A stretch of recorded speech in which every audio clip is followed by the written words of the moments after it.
कृष्ण हरी.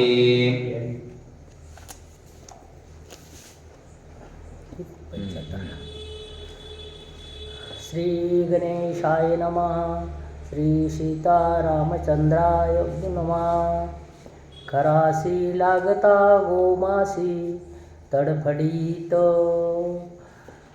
पळे चौपासी माझे बाण लागतात सपिच्ची तू पळसी खरू जैसा.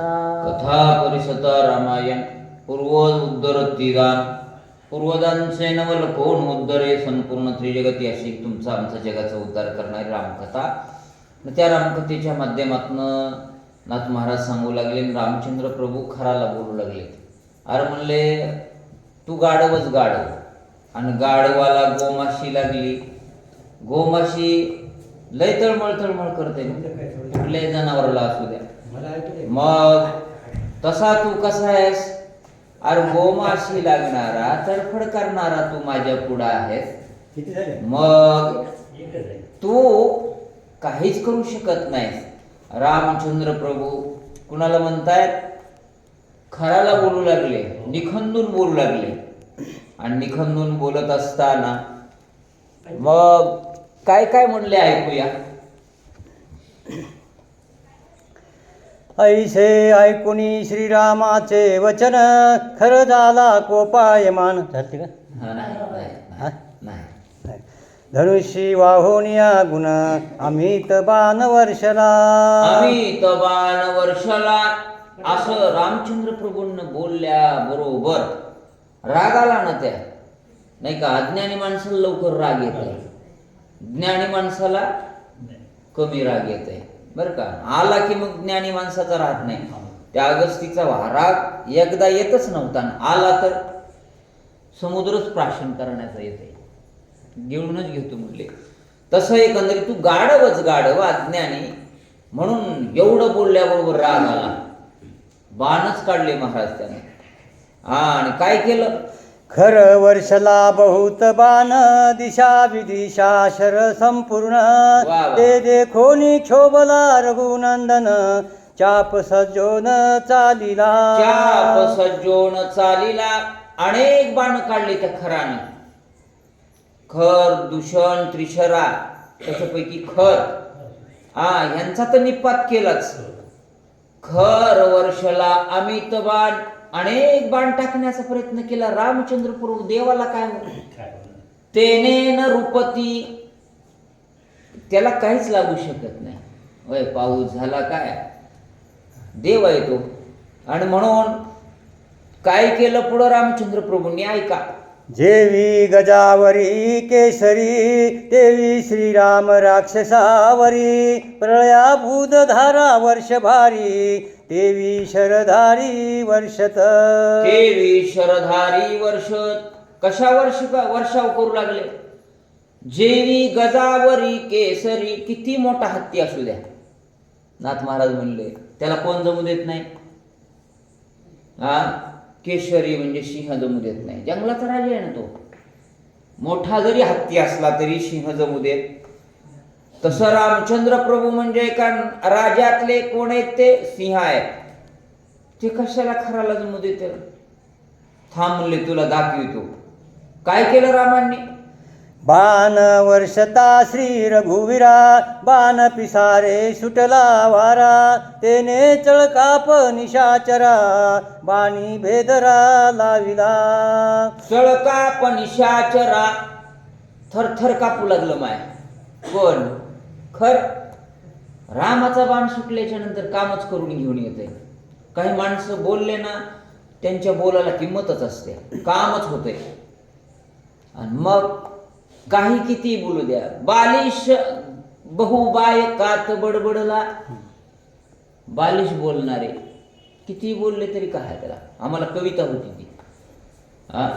म्हणून एकदा सुटलेला बाण सोडला रामचंद्र प्रभू. लय बोलाले म्हणले हे खर. काय केलं मग? बाणी रणी खिळीला वारा बाणी खिळीली मुख्य धुरा. रणी उठिला धुळोरा बाणे अंबरा व्यापिले. जिकडं तिकडं बाणच बाण दिसू लागले. बाणे अंबरा व्यापिले, आकाशात बाण दिसू लागले. म्हणले ह्याला सोडायचाच नाही. कोण खरं होता? देवादिकांना सुद्धा त्याचा कंप होता म्हणे. इतका धाक होता माहिती त्याचा, इतका आगडबंब बगडबंब. मुख फक्त गाढवाचं होतं, शरीर राक्षसाचं होतं असा खर. आणि मग बाण सोडले, जिकडं तिकडं बाणच दिसू लागले. काय झालं? खर राम बाणी खनखनाट, घाई उठिला हव्या पावाटे, तेने बाण पिसारा पेटे, धूम्रकिंत खर नेत्र. धूम्रांकित खर नेत्र म्हणजे त्याचे जे डोळे झाले ना, जिकडं तिकडं धुरत धुर दिसू लागला. धूम्रांकित म्हणजे काहीच कळना गेलं. राम कुठं आहे की माझे बाण कुठं आहेत की मी काय करालो काय नाही, काही कळत नाही. कळतंय का माय? म्हातारपणी कळतंय का काही? 10 एकदा आठवावं लागते. तुला आत्ताच सांगितलं की म्हणते ना तू सून, तरी म्हणावं लागते माया ध्यानात राहणार होय, म्हणावं लागते की नाही? नाही तर लिहून घ्यावं लागते. ते जायचं मार्केटला, लिहून घ्यावं लागते. तिथून मोबाईल लावावं लागते. काय म्हणली होतीस माय? आता वाचा. बाणी कोंदले भूतळ, बाणी कोंदले नभो मंडळ, श्रीरामाचे बाण जाळ, रवी मंडळ झाकिले. रवी मंडळ झाकिले. रामाचे बाण आहेत ते. जिकडं तिकडं दिग्मंडळामध्ये बाणच बाण दिसू लागले. खाली बाण, वर बाण, आकाशामध्ये बाण, दिग्मंडळ व्यापिले. आणि त्याला काही दिसेना गेलं. कुणाला? खराला. धुरच धूर दिसू लागला त्याच्या. जसं आपल्याला धूर दिसायला का नाही संपत्तीचा, संततीचा. महाराजांनी सांगितलं, अरे डोळे असं काही घेऊन बसू नका. नका डोळे धुरे भरोनी राहो. बरं का? हे जाणार आहे. आणि जाणार असल्यामुळं परमार्थ उरणार आहे. दररोज हरिपाठ करता तुम्ही, चांगलं गाता बाबा, चांगलं आहे ते. पण मला सोडून जायचं आले. काय सांगावं, काही दिवस हालून जायचं म्हणजे नको वाटायला. पण आता ते शिक्षणासाठी जाणं आहे ना. नाही तर चांगला मेळ बसला होता माझा. थोडं जाऊ द्या आता, कधीतरी पुन्हा येणं होईल. काय बाणी कोंदले आकाश, तिळ भरी नाही अवकाश, बाणी राक्षसा लाविला त्रास, कासावीस खरतेने. कासावीस खरतेने. कासावीस झाला. जिकडं तिकडं बाणच बाण रामाचे. एक बाण सोडला की अनेक बाण निर्माण व्हायचं. एवढा दिग्गजांना सळोकी पळो करून सोडणारा खर कासावीस झाला. किती माणूस असू द्या मोठा, मारणासन्न पडला ना, कासावीसच व्हावं लागतंय. भस्के साहेब जमत नाही. अटल बिहारी वाजपेयी माहिती आहेत तुम्हाला, ब्रह्मचारी. सगळ्या भारतामध्ये त्यांच्या भाषणाला तोड नाही. अशा व्यक्ती किती दिवस तरी बाजावर खेळून होते की नाही? 2-3 वर्षाच्या वरून सांगता येत नाही. एकदा पडलं ना माणूस, पुन्हा नाही. कासावीस झाला. कोण? खर. काय म्हणू लागला? रणी पडली अंधारी, श्रीरामाच्या प्रभे करी, युद्ध किजे दोघे विरी, महामारी पेटले. महामारी पेटले. युद्ध करू लागले. पण रामाच्या पुढं काय? काहीच चालना गेलं. आणि काही ज्या अर्थी चालला गेलं त्या अर्थी त्याला दिसना गेलं. एवढा प्रकाश रामाचा पडला, पण त्याला दिसना गेलं. काय? तसा आपल्या जीवनात प्रकाश हा आपल्याला दिसना ना. हे संत सांगायलेत, काय ग्रंथ सांगायलेत, अरे प्रकाश आहे ना. हे प्रकाश गेल्यास माय दिसल का? तसा जीवनामध्ये माय सगळ्यात प्रकाश ग्रंथांचा आहे. सगळ्यात प्रकाश महत्वाचा संतांचा आहे. येण्याची पंथे चालू जातात, न पडे गुंता कोटे काही. गुंताच पडणार नाही. म्हणून खरासारखं करू नका. नाथांना सांगायचंय, काय केलं पुढं?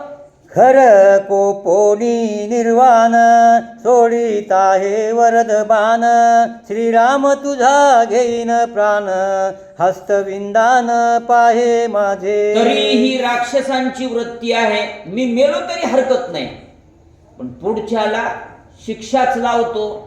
ते कसाब म्हणून जीवन पकडला होता आतंकवादी अनेक मारले, धारातीर्थी झाले बरेच जण त्या ह्याच्यामध्ये 26/11च्या हल्ल्यामध्ये.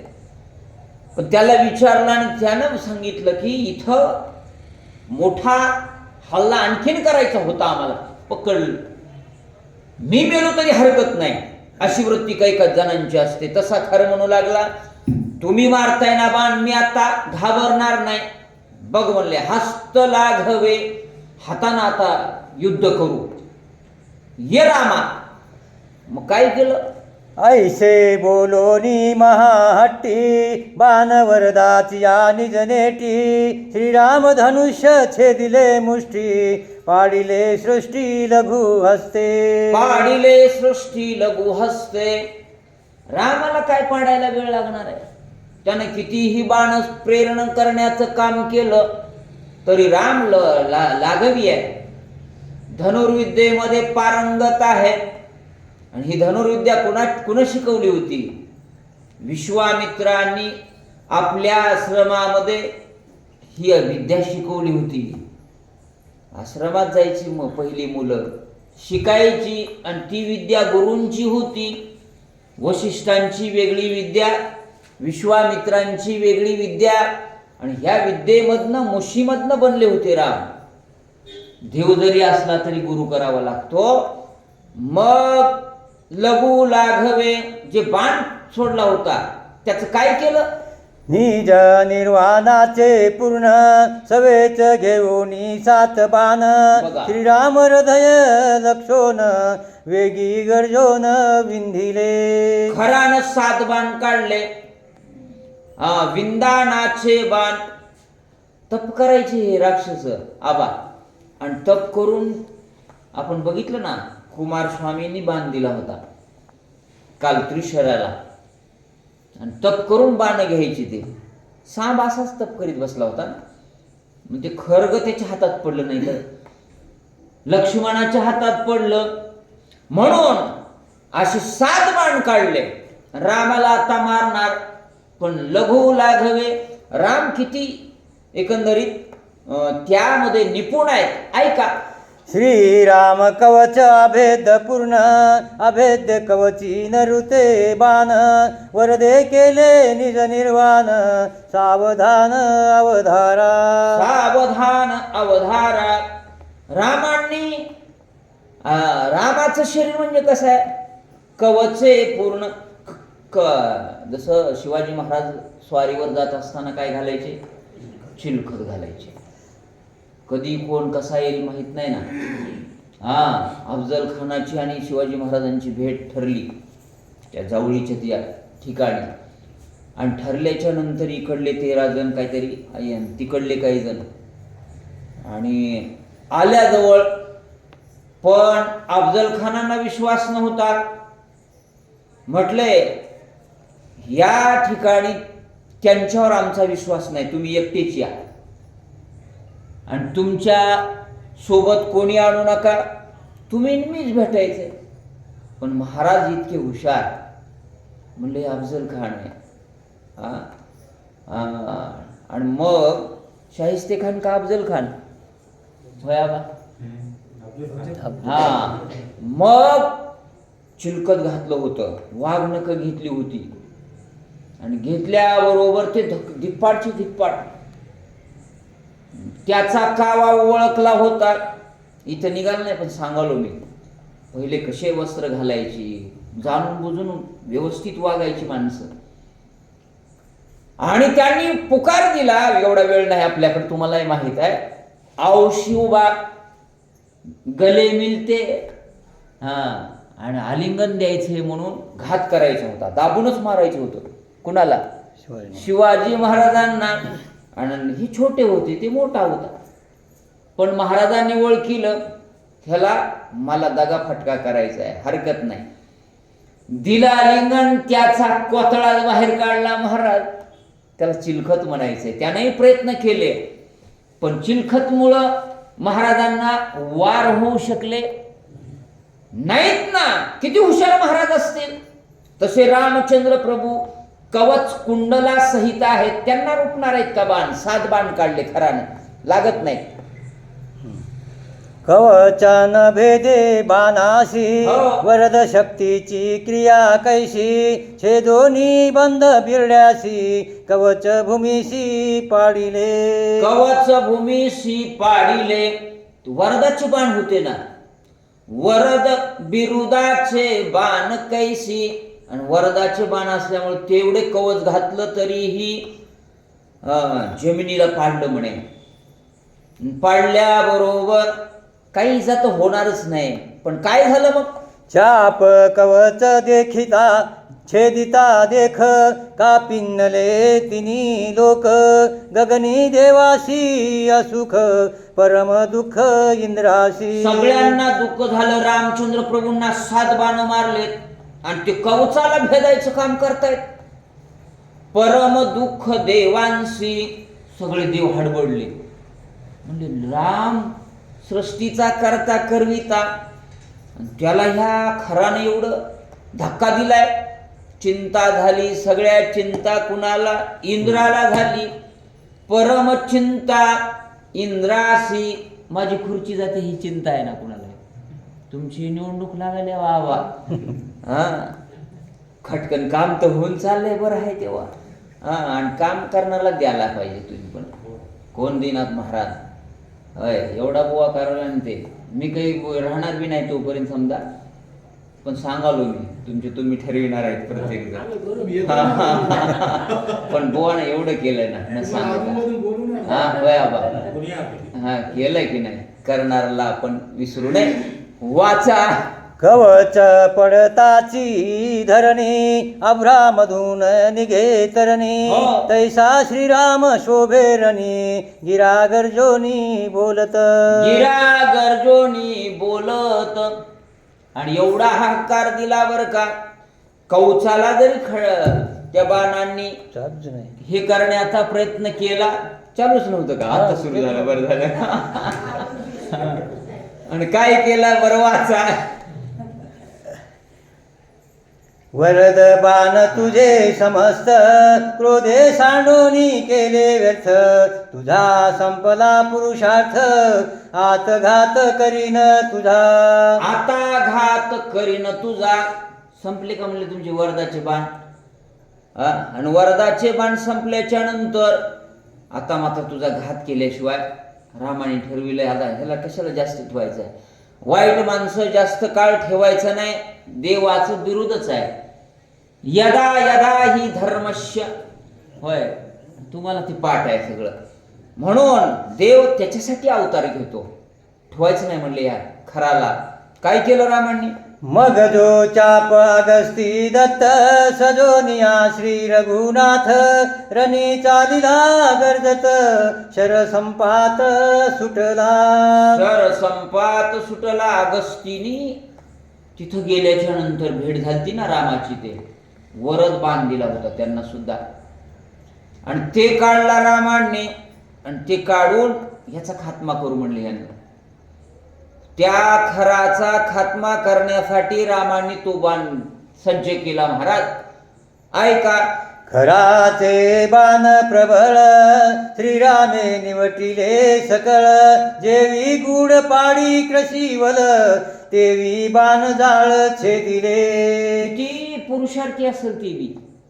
एवढा अगस्तीनं दिलेला बाण ते सोडल्याबरोबर त्याला सुद्धा पाडण्याचं काम त्या खरानं केलं म्हणे. कसं केलं? उदाहरण देतात शेतकऱ्यांचं. कृषी वल्ल. शेतकरी जसा पीक कापणीला आल्याच्या नंतर कापतो की नाही, कृषी वल्ल, आणि तो धान्य व्यवस्थितपणानं ठेवतो, तसा त्यांनी ते कार्य केलं. काय केलं? हेमपत्री बाण सबीज सोडोनी खर केला निर्भुज रथी छेदोनिया ध्वज रणी रघुराज क्षोभला. राग आला रामाला आणि म्हणून हेमपत्री बाण काढला आणि बाण काढल्याच्या नंतर आता ठेवायचंच ना म्हणले याला खरावर बाण विराजमान केला नव्हे. त्याच्या अगोदर काही ध्वज आहे जे जे चिन्ह आहेत ना त्याचा अगोदर विध्वंस करावा लागतोय. त्या ध्वजाला सुद्धा ठेवलं नाही आणि काय केलं रामांनी.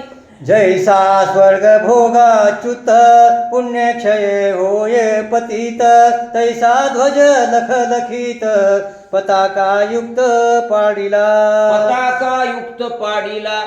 पताका होत्या त्याच्या रथावर खराच्या आणि त्या पताकांना पाडण्याचं काम केलं. उदाहरण नाथ महाराजांकडे किती असतील होय. रामायणात ज्ञानेश्वरीत किती उदाहरण आहेत. उदाहरण दिलं जसं पुण्य संपल्याच्या नंतर भोग क्षय कुठे येतात पुन्हा मृत्यू लोकामध्ये येतात. पुण्याची पावटी सरे पुन्हा इंद्र. बाबा तुम्हाला सगळं पाठ आहे चांगली गोष्ट आहे अभ्यास नाही तुमचा. इंद्रत्वनाची उटी उतरे येऊ लागती मागारे मृत्यू लोका. पुण्य संपलं की पुन्हा यावं लागते. किती वेळा जन्मा यावे किती व्हावे यावंच लागते. म्हणून तसं एकंदरीत व्यक्ती खाली येतो ना त्या पद्धतीनं रामांनी केलं. सुवर्णपत्र बाण सोडून काय केलं. बाण सोडोनी वरिष्ठ हो. पाडिला श्रीचा मुकुट धनुष्य छेदिले उद्भट रण संकट खराशी. रण संकट खराशी मुकुट पाडला. सगळे सगळे जे जे म्हणून भूषण आहेत त्यांचा विध्वंस केला आणि उद्ध्वंस केल्याच्या नंतर खराला या पद्धतीची शिक्षा दिली रामचंद्र प्रभूंनी. येतोय का नाही भानावर काय म्हणतंय शेवटी बघूया. खरे देखोनी रण संकट श्रीराम वदीन मी वरिष्ठ शक्ती वरदाचे बाणी श्रेष्ठ वदावया दुष्ट चालिला.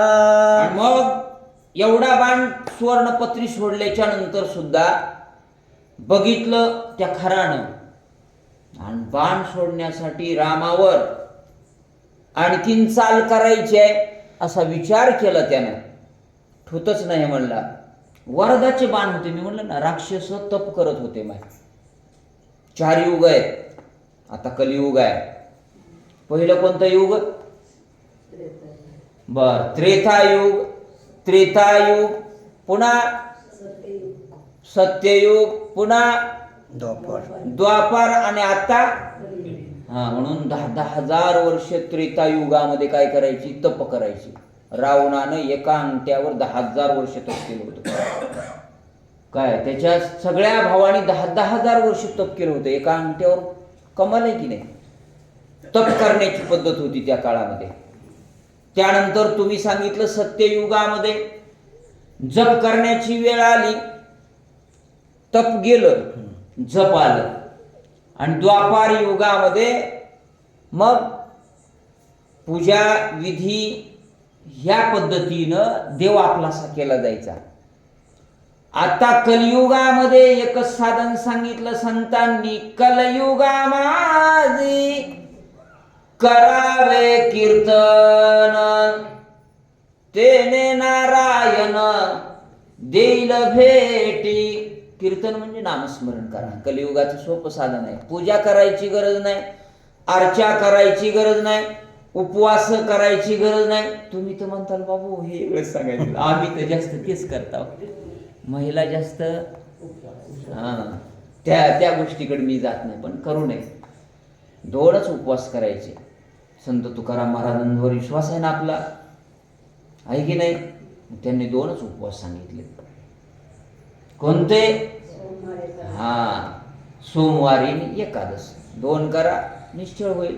आता जास्त लांब आलंय बोला चाप सजोनी आकर्ण शक्ती वरदाचे निर्वाण बाण घाये घेती परांचे प्राण अति दारुण अनिवार अति दारुण अनिवार म्हणून अनिवार बाण होते ते, दुसऱ्यांचा प्राण घेणारे होते. असे अघोरी विद्या शिकून आजही काही भांडामती करतात ना, काय अमुक तमुक राक्षस वृत्तीचीच की होय काकू. म्हणून तसं करत जाऊ नये. दुसऱ्याचं वाईट होईल असा आचरण आपल्याकडनं घडवू नये, म्हणून दुसऱ्याचा प्राण घेण्यासाठी ही अघोरी विद्या करायचे, बाण प्राप्त करायचे. वरदाचे बाण प्राप्त झाले की अशी वापरायचे. काय केलं त्यानं? तेची बाण घेऊनी चारी शक्ती आवाहुनी बीज मंत्री खरे मोकलिले श्रीरामावरी सतेजधारी धगधगीत. बीज मंत्राह्वान केलं आणि म्हणले रामावर आता हे सोडायचं म्हणजे सोडायचं. काय या पद्धतीनं खर तयार झाला, रामाला मारायला निघालाय ते नाही का. तिथं काय चालणार आहे का? नाही नाही नाही, मोठ्यांच्या नादी लागायचं नाही बरं का. श्रीमंताच्या कधीच नादी लागायचं नाही. आपण जर शेजारी असाल किंवा अमुक असाल, लहानानं मोठा घास घेत जाऊ नये म्हटले ना, तसा रामचंद्र प्रभू श्रीमंत आहे, मोठा आहे, त्याच्या नादाला खर लागले. काय करतात राम? भूतळी गज बजले ऋषीश्वर स्वर्गी कापती ऋषीवर शक्ती वरद अति दुर्धर श्रीरामचंद्र केवी वाचे. ह्या देवादिकांना चिंता होती, राम वाचत नाही म्हणले. आता का शक्ती वरदे वरदानानं प्राप्त केलेले बाण आहेत कोण? त्या खरानं. आणि ते वरदानाचे बाण सोडल्याच्या नंतर राम वाचत नाही की, म्हणून सगळ्यांना चिंता निर्माण झाली. बाण सुटता कडाडी पडली सुरवराची झापडी दुर्धर तेजाची प्रौढी ऋषी बापुडी मूर्छित. सगळे मूर्छित झाले. बाणाचा तेजच असं होतं म्हणत, बाण तेजाची कडाडी. इतके तेजपुंज बाण असतील. अहो एखादं ते लग्नाचा काल चालतं आमच्या गल्लीमध्ये, आम्ही रामायण घेऊ लागलो. कुठल्या लग्नाचा सोहळा आणि ते नवरदेव नवरी आले की त्यांनी लावले असतील ते किती आवाज बाबा, सट पण आहे की नाही. मी म्हणलं थांबा थोड्या वेळात आपण, इतके आवाज तुमच्या ह्याच्यात मिरवणूक किती आवाज. चांगली गोष्ट आहे, पण ते इतका एकंदरीत प्रकाश पडला. काय झालं? बाण लागता हृदयावरी शस्त्र देवता श्रीरामोदरी तिने बाण धरिता चारी श्रीराम तुनिरी निघाले. श्रीराम तुनिरी निघाले. शस्त्र देवता रामाला प्रसन्न आहे ना, आणि ती शस्त्र देवतेनं विचार केला, सोडलं म्हणले, मला प्रेरण केलं, पण रामचंद्र प्रभूंना घात करणं माझं काम नाही. शरण रिगालीवर का शरण कुणाला? रामाला. आणि रामाच्या भात्यात जाऊन बसली. राम तुनिरी बैसली, तिथं जाऊन बसली. कमाल आहे की नाही? काय केलं मग तिनं? खर मने झाले विपरीत वरद शक्ती श्रीरामा भजत ती ते मांडिला मुचा घात श्री रघुनाथ नाटोपे. आता काही आटोपत नाही रामचंद्र प्रभू. आम्ही प्रसन्न केली म्हणली शस्त्र देवता, आणि तिने मांडिला मुचा घात, आणि त्याला एकंदरीत सहाय्य झाली, कमालच झाली. म्हणून सज्जनाला सगळ्या गोष्टी सहाय्य होतात. महत्वाचंच आहे ते. तुमचं इतकं वागणं सोज्वळ असलं पाहिजे, तुमचं इतकं बोलणं सोज्वळ असलं पाहिजे, हेवा वाटला पाहिजे, आणि तुमच्या आमच्या हातात आहे ना ते. याची जन्मी घडे, या जन्मातच सगळं करता येते. देव होऊ म्हणती ते देवची होती, तर एका चित्ती न धरावा स्मरावा. आपण देव नाही होणार समजा, आपल्याला काय व्हायचंय? माणूस व्हायचंय ना, नक्की व्हायचंय. व्हायचं म्हणजे व्हायचंय ना, होणारच. मी पुन्हा पुन्हा सांगलो काय, तुम्ही सगळी माणसं होणार. नाही झालं की आबा मी तिथं जाणार देवाकडे. वाचा. श्रीरामाची आगाध थोरी बाण निवारिले वरदचारी जय जयकार ऋषीश्वरी केला सुरवरी महानाद. म्हणून रामाचा बाण आहे आणि रामाच्या एकंदरीत या कार्यामुळं सगळ्यांनी जय जयकार केला. देवादिकांना आनंद वाटला. म्हणून चांगलं काम असेल ना आजही विजय त्याचा केला जातो, उदो उदो केला जातो. माणसं तुम्हाला हृदयामध्ये धरतात. या संतांना का धरलं हृदयामध्ये? आजही 700-750 वर्ष झालंय. विसरायला तयार आहेत का? विसरू शकत नाहीत महाराज. सृष्टीचा प्रलय होईल पण संतांची ही कीर्ती रूपी उरावे मरावे परी.